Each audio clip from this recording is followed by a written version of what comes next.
Nestle has been in Sri Lanka for over 100 years. We have been committed to enhancing the lives of the local community since the very beginning. We purchase hundreds of thousands of litres of milk from 18,000 farmers every day.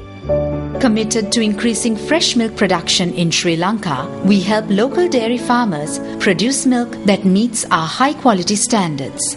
Nestle, empowering Sri Lankan dairy farmers.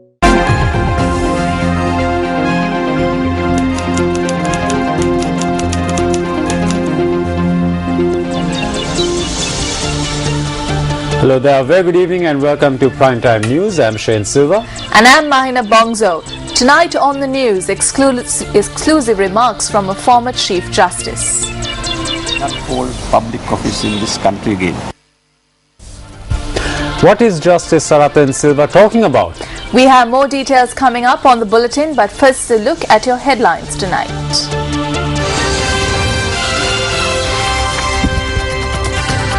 Presidential election in January, a statement from the cabinet spokesperson.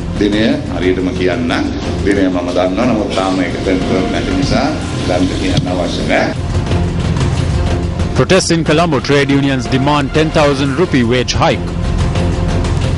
Tensions flare high during demonstration opposite Fisheries Ministry. 5 persons, including a Pradesh Sabha member who attacked Sabaragamo University students, remanded.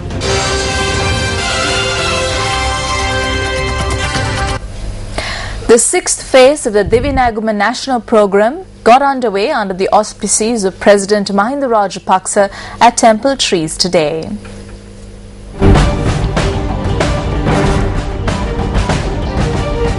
The commencement of Phase 6 of the Divinaguma National Programme was marked at the auspicious time of 10:07 a.m. today with the planting of a coconut sapling facing eastwards.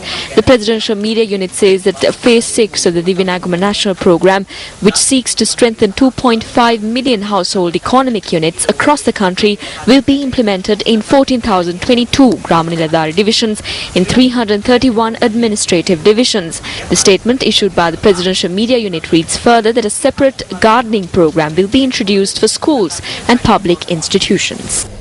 As mentioned in tonight's headlines, Minister Keheliya Rambukwala has announced that a presidential election will be held in January. He made this announcement at an event held to declare open several development projects in Kundasale, Kandy yesterday.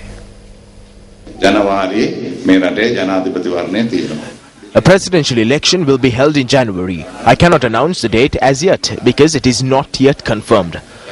We hope to carry out this presidential election setting aside differences in party, race and religion. As people who are inheritors of this land, I believe by rendering our support, we are doing a meritorious deed to a leader that brought about peace and who is able to face challenges.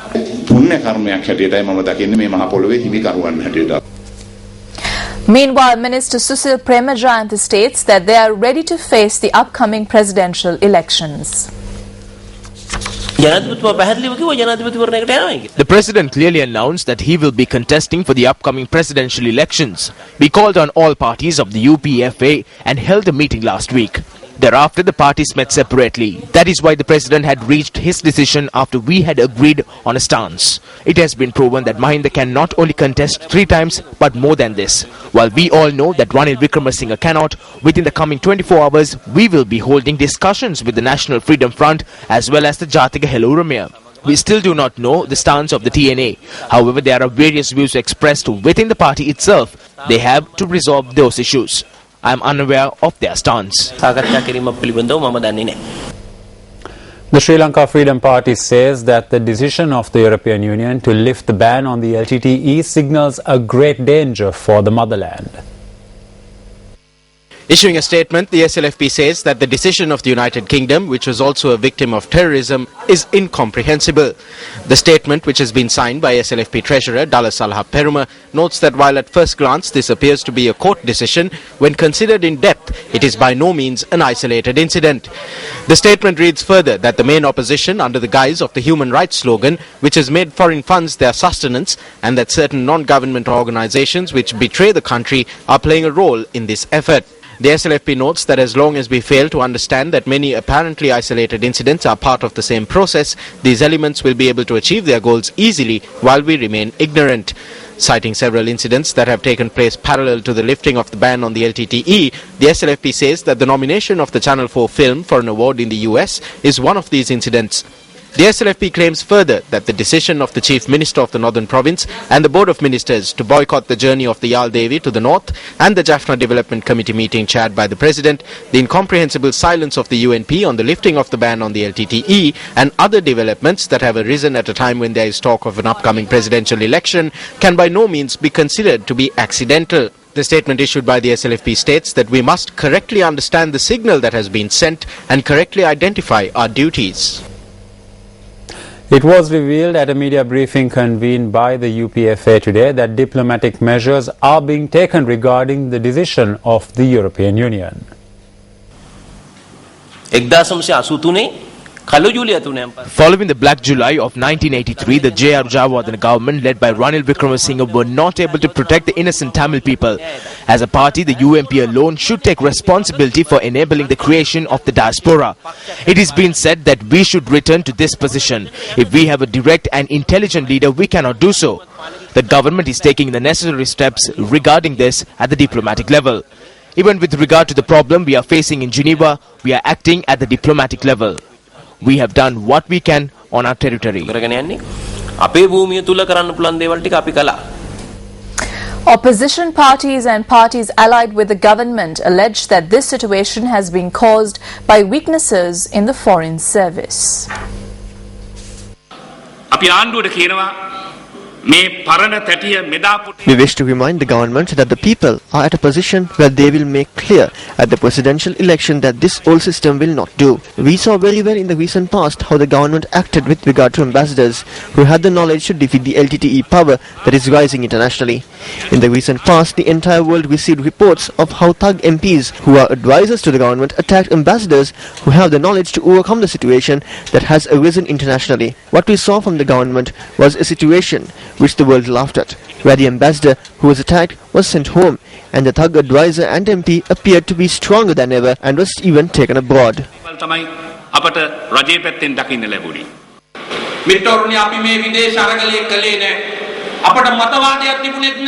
We did not engage in foreign struggle. We did not have an ideology. We did not have a strategy. We did not have an action plan, and we did not have the people. This terrorist force is not staying idle. It has the support of foreign forces. It has the strength of Western forces. We must understand this and prepare a proper foreign policy, a proper foreign program. We did not send the best people. We had to speak on behalf of the country and act on behalf of the country to the foreign front line. We have sent a group of nabs who dance at balls and get into brawls to the front line of this battle. Thereby, can we win internationally? No.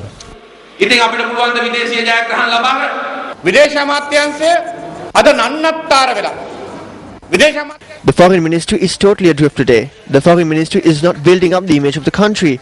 They are fighting among themselves. You saw how they went to America and beat up and chased away the ambassador to England. We do not care whether he is good or bad, but there is an international consensus that such things should not happen. They beat up and chased away the ambassador to England. There is no order whatsoever. When the European Union decided to lift the ban on the LTTE, the government did not take any steps against it.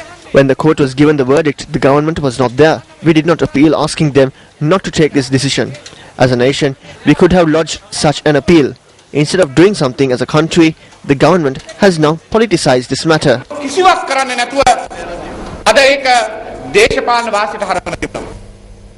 Meanwhile, the Bar Association of Sri Lanka says that they will visit the court of the European Union to discuss the EU's decision to lift the ban on the LTTE within the region. Attorney at law Upulja Surya joined us from Japan via Skype and shared these views. We find that the Sri Lankan Foreign Affairs Ministry efforts with regard to keeping the Tamil Tiger organization in the proscribed list of the European Union have failed. It is a very unfortunate and a very serious situation. We in the Bar Association, we have identified this grave situation, and we are willing and able to offer our assistance from our list of lawyers in the Bar Association to send them to European Union and make representation on behalf of the government of Sri Lanka. Of course, this has to be done with the assistance of the government and the other connected authorities. And definitely the delegation that we will be sending, I'm sure they will not be going there with a shopping list or with sightseeing agendas. They will be going there for the job, and the job will be done. Incidentally, on our special segment Newsline yesterday, former Sri Lankan permanent representative to the UN in Geneva, Dr. Dayan Jathilaka expressed these views on the decline of the Foreign Service. 2012 අපි පරුදුනේ පළවෙනි වතාවට. In 2012, we lost for the first time. A group led by Sajin Vas Gunawardena and Shenuka Seniviratna went there from Colombo. There were about 20 or 30 of them. When looking at the background of the Chris Nonis incident, you must consider their behavior back then. At an official discussion in Paris, the human rights ambassador at the French Foreign Ministry, Zimmeré, spoke very critically to me about their behavior in Geneva in 2012. So I said that I am in Paris and that I do not know about their behavior. They did not allow Tamara Kunanayakam to sit where the board said Ambassador of Sri Lanka. When you watch it on YouTube, you will see that it was Sajin. This is when we lost for the first time. Those people who were defeated were all promoted. That means the people who went there and destroyed everything. The only person who held the fort, Tamara Kunanayakam, was fired. Just as I, who won, was fired. This is what happened. So who acted in a manner that was advantageous to the secessionists in the diaspora? දිනවපු මාවස් කරා වගේම ඒක තමයි උනේ. ඉතින් දැන් ඩාස්පෝරාවේ බෙදුම්වාදීන්ට වාසි වෙන විදියට වැඩ කරේ කවුද? The allegations of irregularities that have reportedly occurred with regard to the renovation of the official residence of the Sri Lankan permanent representative in Geneva were brought up today in Parliament and outside. Is granting the contract to renovate the embassy in Geneva to an LTT member patriotism or treason? Who awarded this contract? Who approved this transaction? Who spent money on this? As soon as the President was informed of this, he called on the Treasury Secretary and commissioned an audit which was carried out by 4 officials. Where is the audit report? Why has it not been tabled in Parliament? Why is it not being presented in Parliament? Who is hiding this audit report? It has been 2 years. This is being paid for with money that we in the Supreme Council raise our hands and grant approval for. Who is this going to? An LTT organization. Who is accountable for this? I will speak much of this because the Minister of External Affairs is prepared to make a special statement to Parliament tomorrow. But Honorable Sajid Premadasa has forgotten who armed the tigers in the past. Was it us? Who gave the money to the tigers in the past? Was it us? Now he is talking about the plastering of the embassy in Geneva. So, Honorable MP, you said that when you point one finger, there are 4 pointing back at you. But in your case, there are 9 fingers pointing back at you. Matter was also brought up at a media briefing convened today by the United People's Freedom Alliance. I have no understanding of the matter. It is the Ministry of External Affairs that should respond to this. But any parliamentarian, it could be an opposition parliamentarian, can raise questions about this in Parliament. The opposition leader, the opposition whip or the leader of an opposition party can raise a question under the standing orders in Parliament as an urgent question. An instant response can be obtained from the Ministry of External Affairs.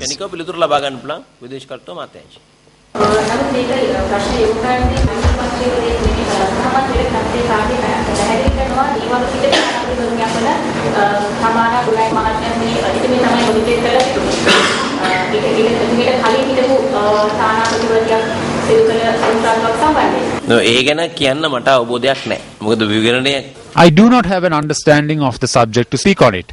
If it is a matter that has been a subject to an audit, then it will definitely come before the Public Accounts Committee in Parliament in the respective year.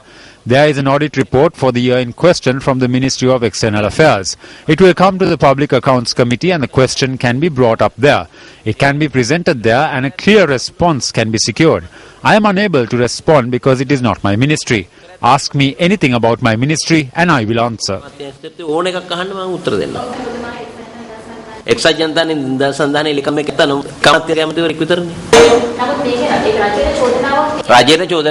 it is an allegation leveled at the government, I will make inquiries and respond. I too worked in court for 9 years. I cannot lie. I cannot deceive. If I am to say something, I will say the truth. I need time for this.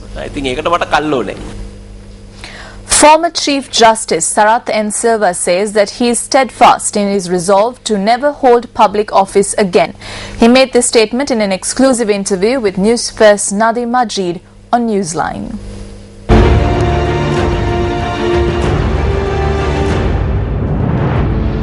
Former Chief Justice Sarath N. Silva has recently become one of the most controversial actors in the country.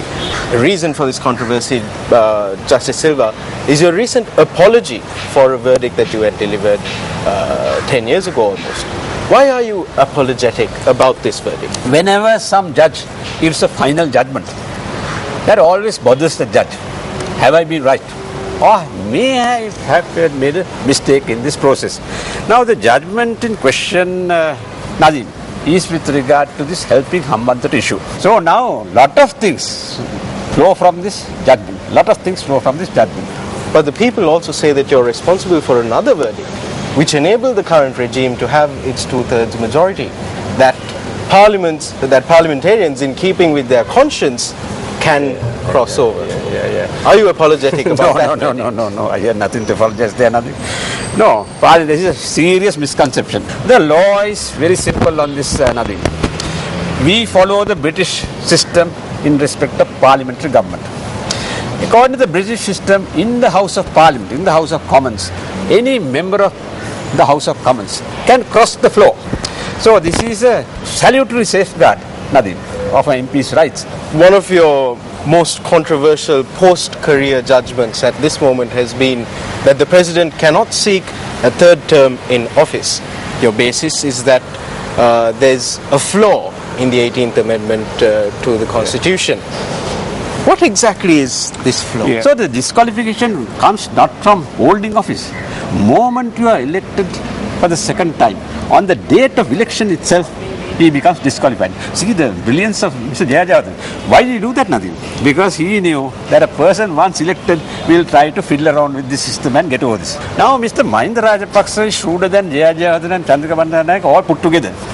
He thought by removing this, he can remove his disqualification. He was wrongly advised. So he enacted the 18th Amendment in September 2010 and removed this section. Just a mere removal. 31-2. You know this. Everybody knows this because we have raised this issue. And he thought now the disqualification is over. So, I say that 31-2 removal operates for the future. This man has already become disqualified. That's the basis on which we raise this objection. Didn't you realize that this conundrum existed 4 years ago when the 18th Amendment was passed? Of course. You will ask the question, why didn't you raise it then? Why didn't you raise it then? No, Nadim, had I raised it then, our friend would have done another amendment. He would have done another amendment. He said, this repeal is effective from the date the Constitution was enacted. And that is the second amendment of the Constitution is based on that term. Second amendment of the Constitution, this will be effective from the day the Constitution came to force. So you could have thought about an amendment like that and we would have been helpless. So I waited till the correct opportunity. When he was announcing this presidential election, I raised this issue. Now you say that this is the correct opportunity. We saw in 2010 that the name Sarath had a ring to it come election season. Sarath Fonseca, Sarath Kongahage and Sarath N. Silva. When you say this is the correct opportunity, is it also the correct opportunity for you to come into the spotlight, maybe as a common candidate? Always personal motivation, Nadim, becomes a paramount issue in Sri Lanka. I won't blame you for asking this question. Certainly not. Nadim, I retired in June 1999 as Chief Justice. I'm thankful to Sirasa. They gave me an opportunity. June 1999 was a Poe Day, Posam Poe Day. They gave me an opportunity of having a Buddhist broadcast from Sri Mahabodhi, and I did that and very gladly renounced all office. At that time I clearly said I will not hold public office in this country again.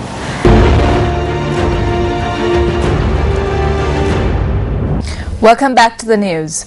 Allegations have been levelled that a group of persons inside the premises of the Fisheries Ministry attacked a group of fishermen staging a demonstration in the vicinity. The police say that 4 persons were injured in the incident. Representatives from the Multi-Day Trawler Owners Association and several fishing associations from Negombo, Chilau, Toduwava and Berwala took part in this demonstration this morning. They protested against the European Union's decision to impose a ban on the importation of fish from Sri Lanka and demanded that the ministry should take measures to address the issue. The fishermen state that this situation had arisen due to the export of substandard fish to the region.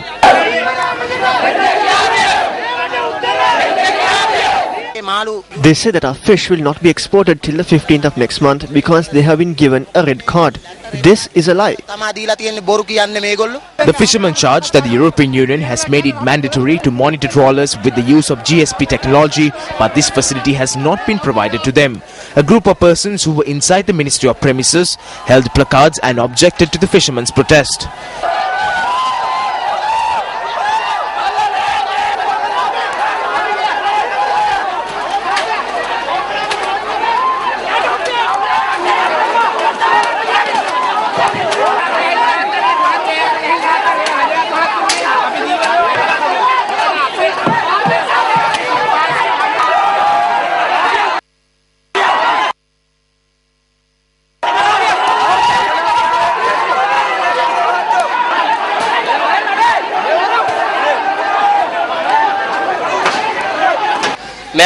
When we went to present our problem, the police locked the gates.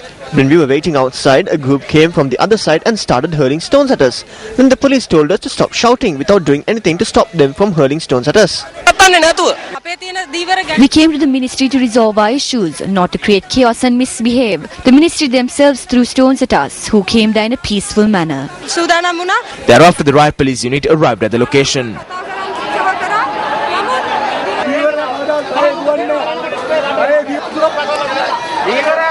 The Minister of Fisheries always tries to evade these issues. He never gives us a solution. Our fishermen face many hardships when they set out to sea. Now we have no way to send the fish we catch to Europe. Why? Because fish are being brought through ships and they mix those rotten fish with ours and send it to European countries. Now they have imposed a ban on us.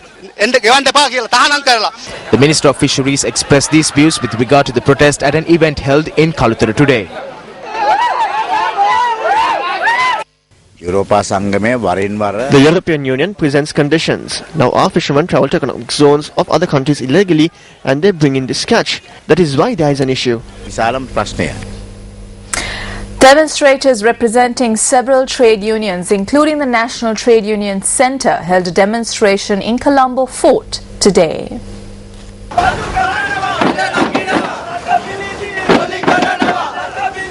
The demonstrators were demanding a wage hike for employees from private and government sectors through the upcoming budget.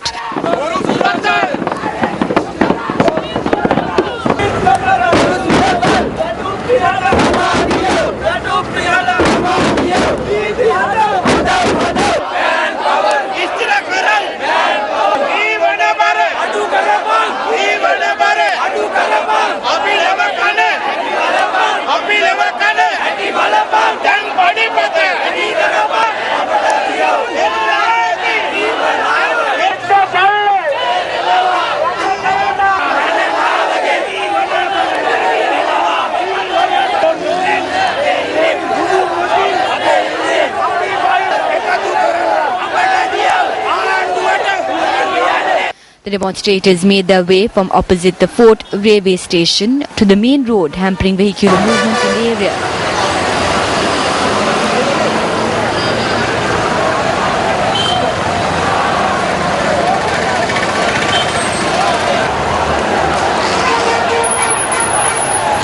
Thereafter, the police intervened to mitigate the traffic congestion.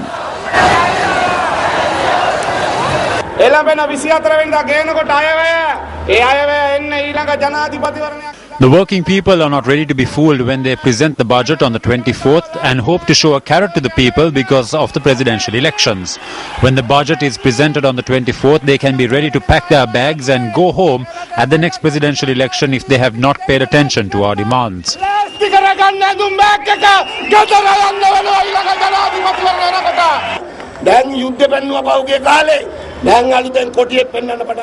Now that the war is over, there is now a new tiger.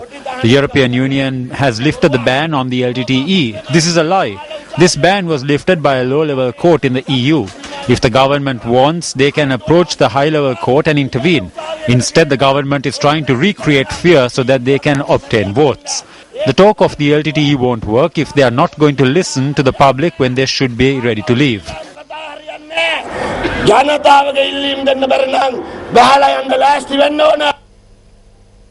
Five persons, including a member of the Imbulpe Pradeshia Sabha, surrendered to the authorities today over the attack on students of the University of Sabaragamuwa. They were later produced before court.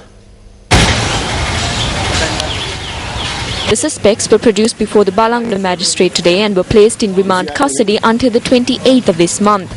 The Satyagraha campaign organised by the students of the University of Sabaragamuwa continued for the 49th day today at the Pambahina junction on the Balangula-Colombo main road. The police presence was also witnessed in close proximity to the university premises. The students continue to relentlessly engage in the Satyagraha campaign, demanding their needs, regardless of the downpour. The rulers are still silent. Meanwhile, the Satyagraha campaign organised to demand the re-establishment of the management faculty at the University of Peradeniya took place today for the 61st day at the Galaha Junction in Peradeniya. If they cannot safeguard free education, then we would like to ask the Minister of Higher Education to vacate his post. We demand this from him. The Inter-University Students' Federation convened a media briefing today. The Minister of Higher Education says that he is happy to see students being cut up with swords and being beaten up with poles. This is not a single individual. This is a statement of the government. Stand for the resolution of this issue. If not, let go of this. He is an individual who was imprisoned for 2 years because of his indiscipline.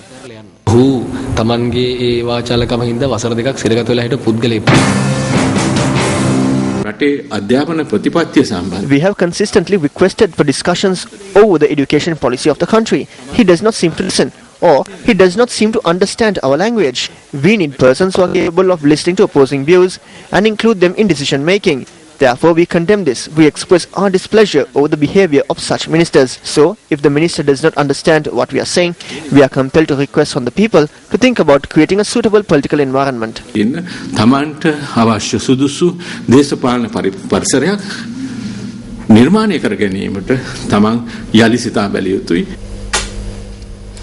A UMP youth meeting in the Avisawale electorate was held yesterday.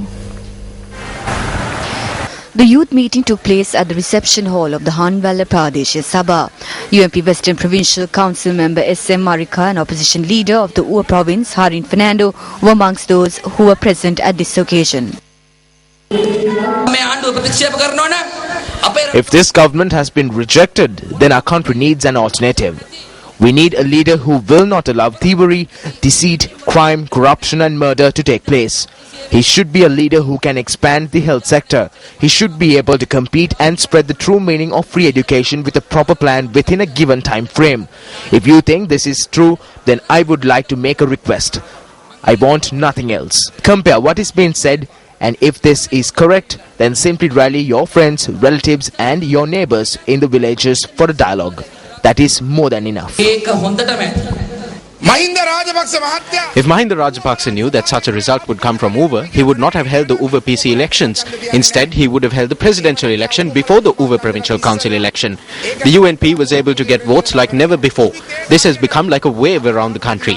I would like to state that as a party, we are still slow. Mahinda has become troubled. He has become afraid. There is a question as to whether we are taking this too lightly. That is the truth. On the 2nd of November, there is going to be a major planetary change. They are going to hold this election in January because of this change that is going to take place. In business news tonight, the Ceylon Petroleum Corporation states that another batch of substandard petrol which was imported to the country has been rejected. The chairman of the Ceylon Petroleum Corporation, S. Amrasekara, speaking to Newsfirst, said that the stock of petrol was imported from Singapore a few days ago. The ship carrying 30,000 metric tons of diesel and 10,000 metric tons of petrol had arrived at the Colombo port recently. The Ceylon Petroleum Corporation notes that while preliminary inspections revealed that the diesel was of proper standard, the stock of petrol did not meet the requisite parameters. Thereby, it was decided to accept the stock of diesel and reject the stock of petrol. CPC chairman S. Amarasekara noted that the Singaporean company from which the fuel was imported had been notified to provide a shipment of petrol to replace the substandard stock.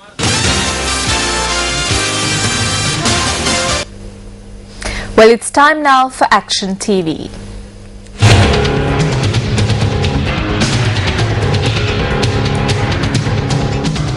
The drought, which lasted several months, caused the water level of the Kaudula reservoir in Polonnaruwa to recede rapidly. While the lack of water parched about 21,000 acres of paddy fields in the Madaragiri Administrative Division, given the current rainy weather conditions, the Irrigation Department has instructed farmers in areas sustained by the Kaudula reservoir to till their lands in the expectation that the rains will fill the reservoir. The governance and supervision of the environment around the Kaudula reservoir is complex. The trustee of the Kaudula National Park, which can be considered a catchment area of the reservoir, is the Department of Forest Conservation. While the waterways and associated areas come under the purview of the Department of Irrigation, the Divisional Secretary of Madaragiri is able to intervene in matters pertaining to state lands. With so many institutions being tasked with the management of the reservoir, it can be considered a boon for the reservoir. However, as a result of each of these institutions making individual decisions for their own purposes, it is possible that the reservoir could meet an ill fate. This excavation, which can be considered a precursor to such an ill fate, is being carried out less than 50 meters away from the bund of the reservoir. This activity is taking place without the knowledge of the Madaragiri Divisional Secretary in the 84th Gramanadari Division. The Department of Forest Conservation has granted approval for soil to be excavated from an area spanning about 5 acres. Is the Forest Conservation Department, which is allowing this destruction to take place unhindered on land where it does not even allow farmers to carry a mammoty, earning money from this venture? Director General of Forest Conservation, this is over to you.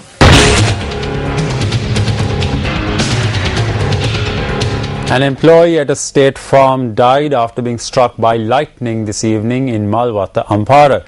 2 others were injured in the incident. In the meantime, the Department of Meteorology says that many parts of the island will experience thundershowers during the evening hours and at night. Rainfall in excess of 100 millimeters could be experienced in some areas. 3 motorbikes and an SUV were damaged when an earth embankment collapsed on the Akurasa Bangama road. The incident was reported at 10:30 last night. Our correspondent reported that there are several communication towers on the other side of the hill where the earth embankment collapsed. Floodwaters in Akurasa have begun to recede. However, our correspondent added that transportation along several main roads has been hampered. Floodwaters, which inundated the Akurasa Kamurupiche main road and the Akurasa Siamalangoda main road, have also begun to recede.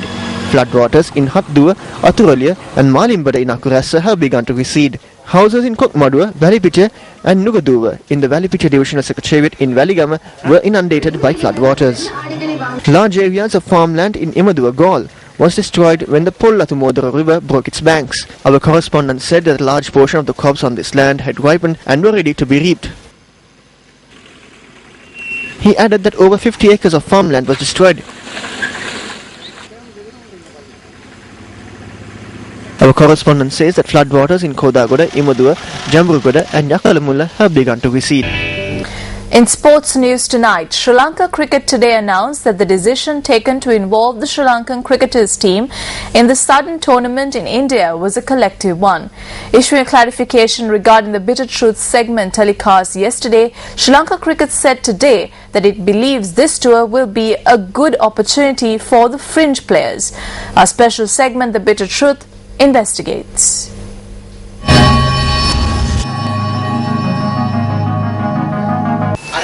Yesterday, Bitter Truth questioned the moralities of Sri Lanka cricket accepting an invitation to take part in the sudden Indian tour without any prior planning ahead of the Cricket World Cup.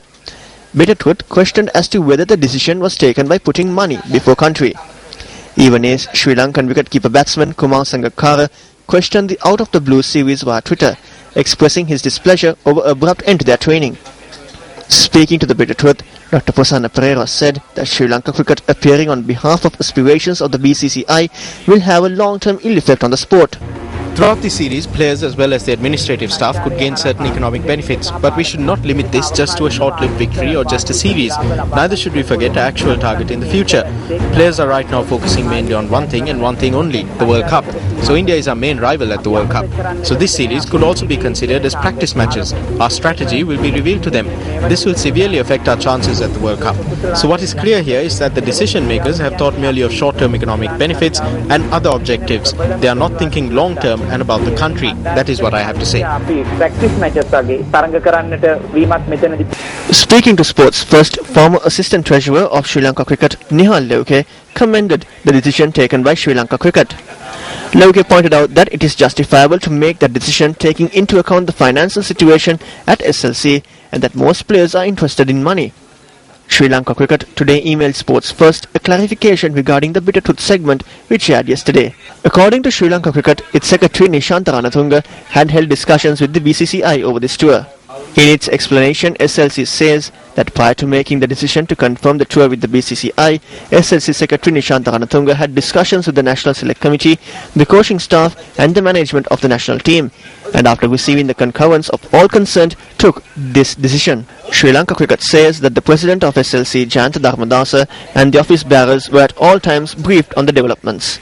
It adds that Nishantha Ranatunga was given the blessings and consent to confirm the tour since it was a matter of urgency. SLC goes on to say that an emergency meeting was to be held to discuss the invitation, but since time was critical, it was decided by the president and the office bearers to keep the EXCO members informed and confirm the tour without delay. It adds that an email was sent to all the EXCO members of SLC highlighting the matter and requesting their views on it, and no objections were received pertaining to the decision taken by the office bearers. Sri Lanka Cricket in its clarification reiterates that the decision was a collective decision of the EXCO and was taken in the best interest of the game. However, former Test cricket captain Arjuna Ranatunga says that accepting this sudden Indian tour is a betrayal. He adds that based on benefits and other reasons, the Sri Lanka Cricket EXCO does not object to the decisions made by a few persons. මම හිතන්නේ අපි පහුගිය කාලේ තිස්සම කතා කර හිටිය දෙයක් තමයි අපි ඉන්දියානු ක්‍රිකට් ආයතනයට අට වෙලා ඉන්නවා කියලා. ඉතින් ඉන්දියානු cricket In the recent past, we have always been in the shadow of the Board of Control for Cricket in India. The current administration bows down to every request made by the BCCI. They are not concerned with the Cricket World Cup. They have no interest in winning or losing. What is happening is that this is a program to sacrifice our players so that India can earn more money. Today, Sri Lanka Cricket is bankrupt because of the unnecessary activities undertaken by the current administration and the previous administration. So today, they have no proper plan to gain funds for the SLC. If these decisions are being taken by one person or two or three persons, others in the EXCO need to say that what is happening is wrong and step down. Is there anyone who has the backbone to do it over there?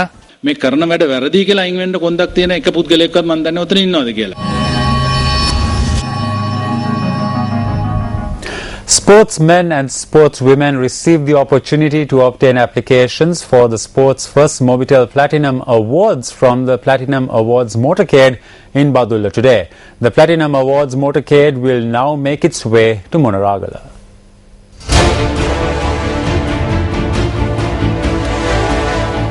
Sports First Mobitel Platinum Awards is Sri Lanka's first award ceremony that recognizes sportsmen and women from across the board for their talents and achievements in the national and international arenas. An award was presented to Sandamali Pushpalata, an athlete of Madhyaya Junior College, when the motorcade arrived in Badulla. Former national athlete SLP Rosa was present at this occasion. You too will be able to obtain your applications for the Platinum Awards when the convoy reaches your city. For more information on the Platinum Awards, call 0710420 Imagine plunging off an 876-foot high bridge with only a parachute as a lifeline. Now imagine doing it in a wheelchair. Lonnie Bissonette now sits in a wheelchair after a previous base jumping accident, but still can't get enough of the extreme sport. We leave you tonight with a look at yet another breathtaking attempt by this brave personality. For the Newsfirst team, I'm Mahina Bongzo. And I'm Shane Silva. Take care and good night.